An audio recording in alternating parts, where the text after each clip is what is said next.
sure you're all familiar with some argument that new media technology is ruining the world. Maybe people bemoan how no longer teaching cursive is going to ruin people's handwriting, or the fact that people can look things up on their phone will ruin the course of human creativity. So I'd like to think a little bit about the impact that media technology has on communication and on society and on human beings. And to put this in a little perspective, I would like to read to you one of my favorite critiques of new media. This critique comes from none other than the thinker Socrates, and his reflections on what writing will do to young people in his era. He says, "It is no true wisdom you offer your disciples, but only the semblance of wisdom. For by telling them many things without teaching them, you will make them seem to know much, while for the most part, they will know nothing.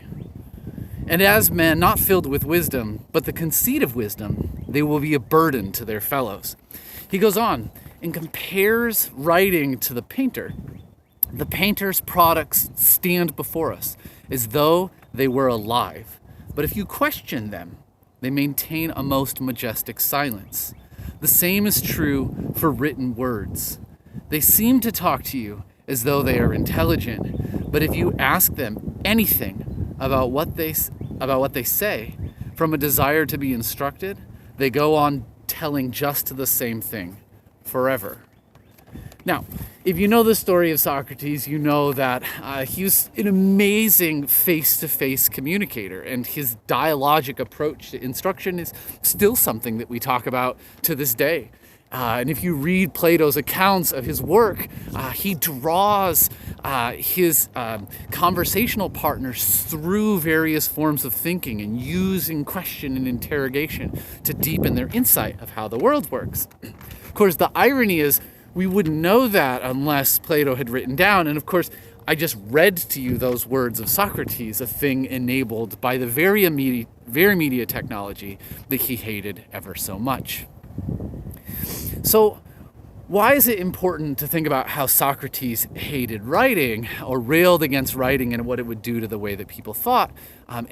What relevance does that have to people today? Well, the truth of the matter is that how humans think absolutely is impacted by the media technology around them. And one of the things that we should be thoughtful of is that has both positive and negative benefits, and that new media technologies never fully replace the ones that came before them. And so it's not as simple as, oh, now that there's writing or now that there's Twitter or smartphones, the course of human thinking is going to change, but rather human thinking has always been changed by the way that media technology shapes the environment around us, and that understanding that media ecology is perhaps the best way forward.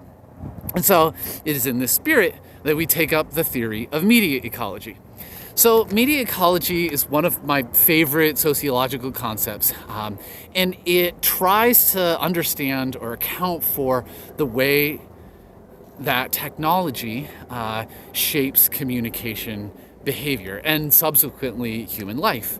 So media ecology focuses on concepts like the environment. So like the word ecology makes us not just think about like messages and channels and information, but rather a system of understanding mediated by human beings in a particular environment, and that the media becomes part of the environment or the ecological system that humans move through. Ultimately, this shapes human interaction, and it has all kinds of impacts. For instance, media ecology shapes society, perception, and human understanding. So what I consider as true is shaped by the media ecology of my particular society. So, in a pre-oral world, in a world where I don't know how to speak, the things that are true are the things that I can see. But when somebody goes and invents words or speaking, I have the ability to encounter and to perceive things that I myself have not seen, but that someone else has perceived. Like, what a powerful invention.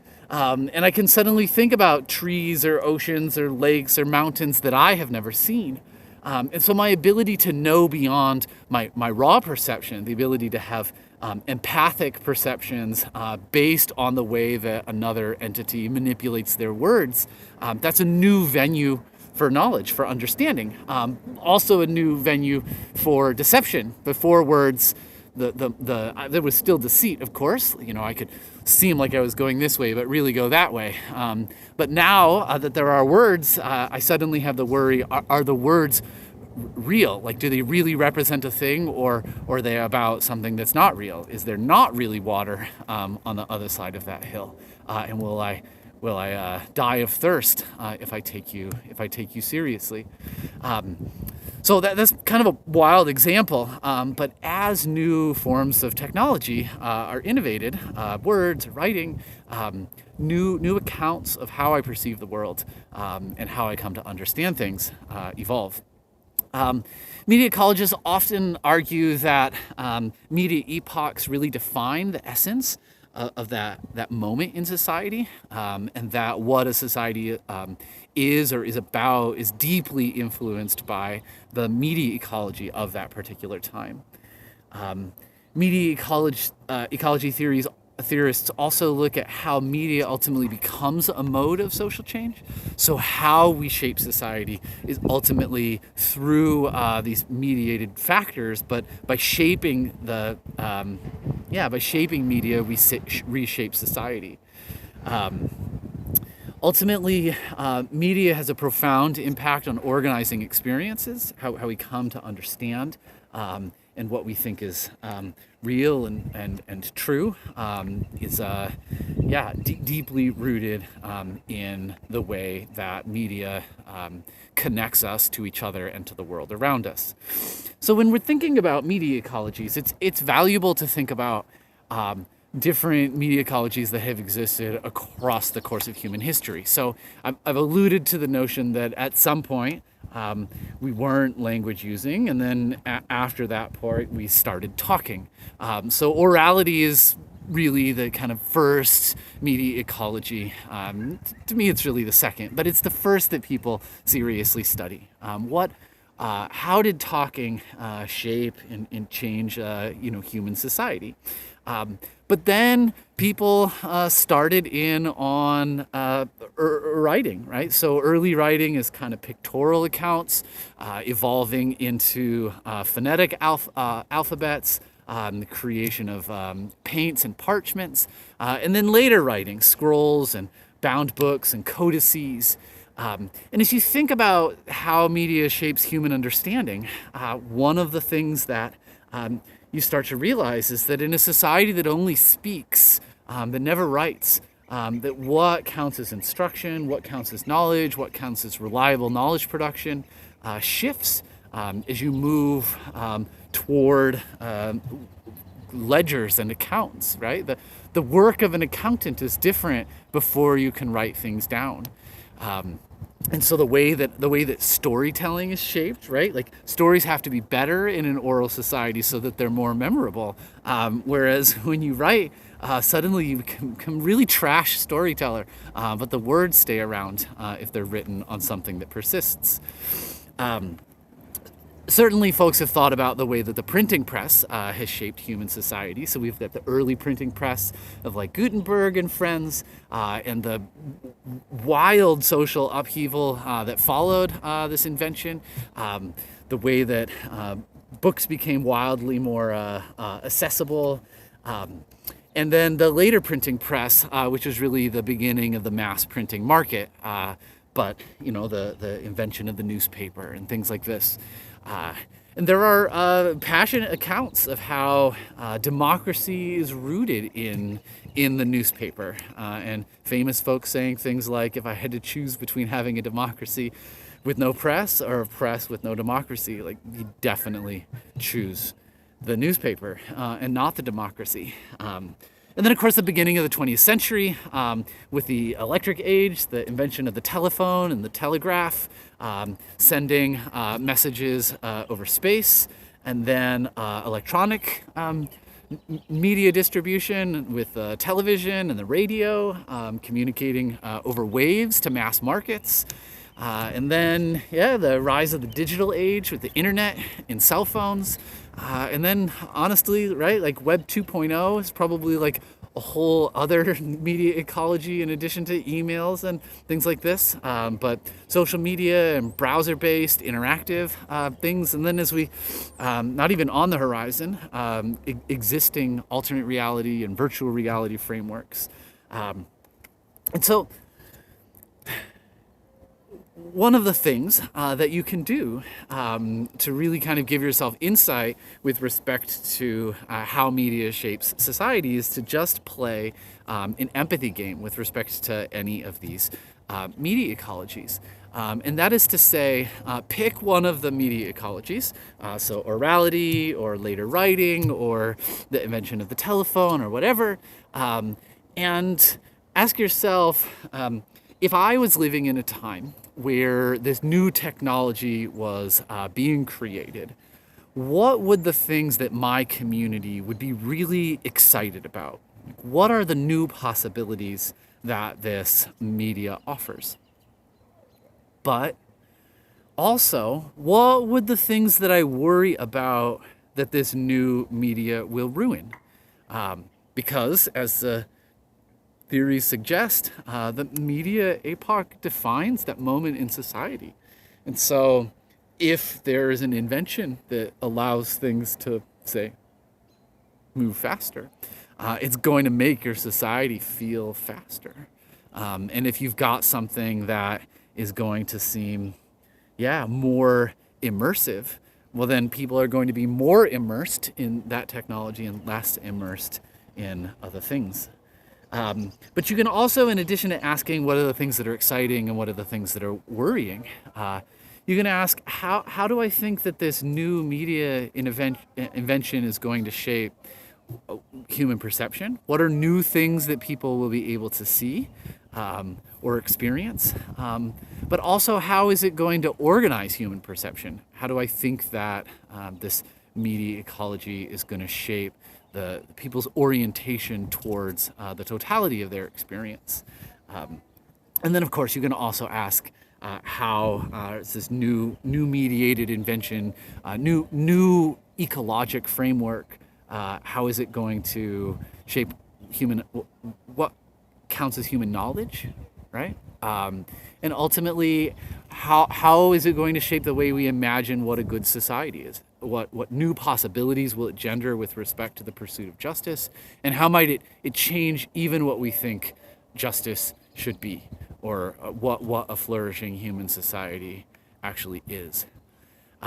So there are a couple of things that I want to mention before logging off.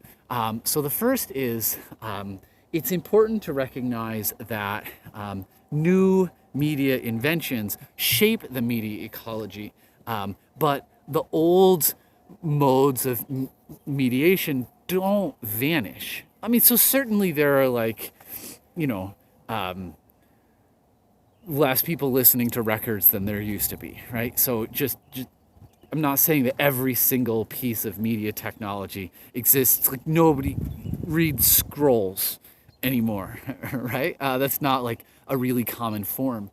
But there are aspects of different media moments that preserve all the way through society. So like the page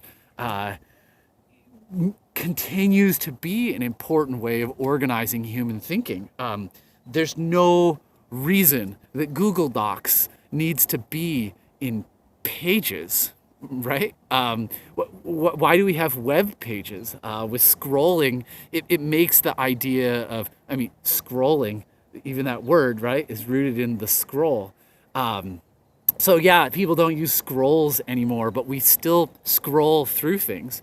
And even with things that don't need to be printed on flat pieces of paper, we still structure them using pages. And the QWERTY keyboard has outlived the typewriter, even though its arrangement was designed for the typewriter. And of course, eye contact and face-to-face communication hasn't disappeared, although in late March 2020, it's suddenly become a premium, and we do it a lot less, with a lot fewer people anyway.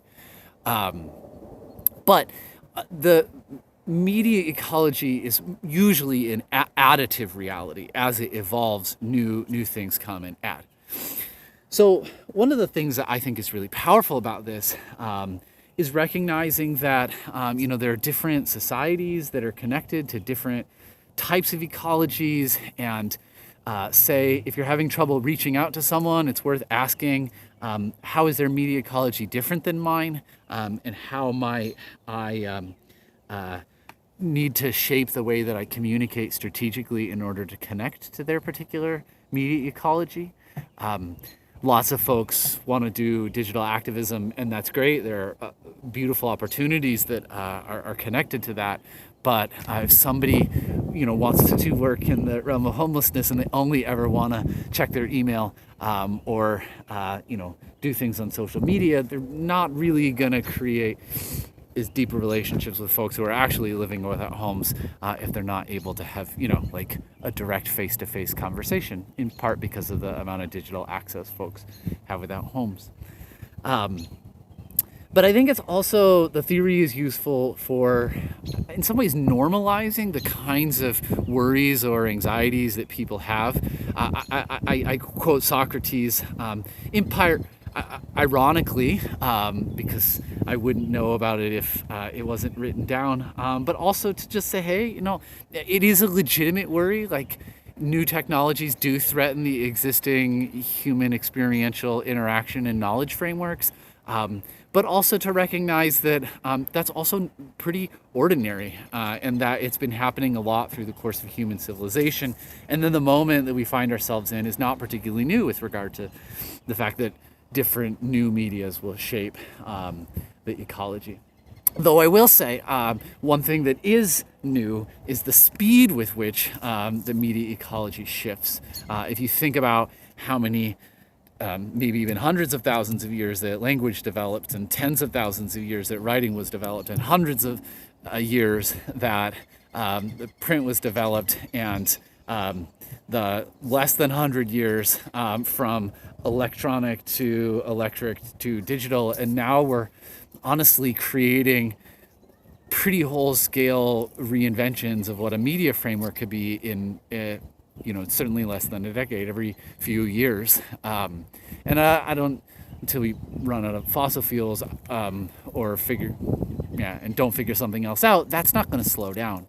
And so what is novel is how quickly the media landscape is changing. Anyhow, what I'll simply close with is that I also use the theory of media ecology to really, try to create a sense of equilibrium or human flourishing in my own life. And there are times where I find myself utterly stuck, either in a way of thinking or a way of working.